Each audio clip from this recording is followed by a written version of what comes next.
Fils et du Saint-Esprit. Amen. De l'Évangile de Jésus-Christ selon saint Luc au chapitre 6, au verset 1 à 5. Un jour de sabbat, Jésus traversait des champs. Ses disciples arrachaient des épis et les mangeaient après les avoir froissés dans leurs mains. Quelques pharisiens dirent alors: « Pourquoi faites-vous ce qui n'est pas permis le jour du sabbat ?» Jésus leur répondit: « N'avez-vous pas lu ce que fit David un jour qu'il eut faim, lui-même et ceux qui l'accompagnaient? Il entra dans la maison de Dieu, prit les pains de l'offrande, en mangeant et en donnant à ceux qui l'accompagnaient, alors que les prêtres seulement ont le droit d'en manger. Il leur disait encore: le Fils de l'homme est maître du sabbat. » Acclamons la parole de Dieu. Louange à toi, Seigneur Jésus. Bien-aimés dans le Seigneur, si dans l'évangile d'hier, nous disions qu'il fallait fonder notre agir dans le Christ, l'évangile de ce jour essaye de nous montrer quel est le vrai sens du sabbat. Autrement dit, le sens de la loi. Et si nous prenons l'histoire du salut, on va se rendre compte que si le Seigneur a donné le sabbat, c'est pour permettre au peuple d'Israël de pouvoir non seulement avoir un jour de repos parce qu'il a été en esclavage pendant des siècles et des siècles, mais surtout que ce jour de repos-là serve à lui rendre gloire.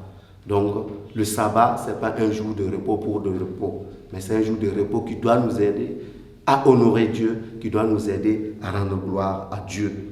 Donc le sens correct du sabbat, c'est justement dans notre capacité à pouvoir honorer Dieu, dans notre capacité à pouvoir rendre à Dieu sa gloire. Et parfois nous sommes confrontés à des réalités qui nous empêchent justement d'honorer ce repos du sabbat-là. Mais ne pas honorer le repos du sabbat ne doit pas constituer un obstacle pour rendre gloire à Dieu. Parce que pourquoi on peut arriver à des situations où on voit des personnes qui respectent le repos du sabbat, mais qui en réalité, leur vie ne rend pas gloire à Dieu. Leur vie ne rend pas gloire à Dieu. Et pourtant, d'un autre côté, nous avons des personnes qui ont de la peine à respecter le jour du sabbat parce qu'ils ont des problèmes de subsistance, ils doivent travailler. Mais ces personnes-là, malgré leur charge, sont dans la capacité de rendre gloire à Dieu pour ce qu'ils ne cessent de faire pour eux. Et c'est dans ce sens-là que nous devons saisir vraiment le sens du sabbat. Parce que le maître du sabbat, c'est le Christ.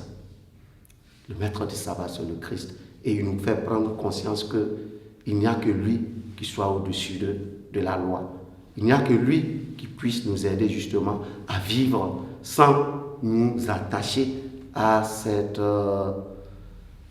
désir, on va dire, de nous conformer à la norme, à ce désir de remplir la règle pour remplir la règle. Non, il nous faut redécouvrir vraiment le sens du sabbat. Il nous faut redécouvrir le sens de ce jour de repos et de ce jour pour nous permettre de rendre gloire à Dieu. C'est Dieu qui nous donne ces jours-là. Et c'est Dieu qui nous donne la possibilité justement de lui rendre gloire. Et ce que nous avons à faire, c'est d'accueillir ce jour-là. Mais accueillir ce jour dans une humilité qui nous aide à comprendre que ce que le Seigneur cherche, c'est le salut de l'homme. Ce n'est pas le sabbat pour le sabbat, mais le sabbat qui aide l'homme à se relever, le sabbat qui aide l'homme à retrouver sa dignité. Loué soit Jésus-Christ.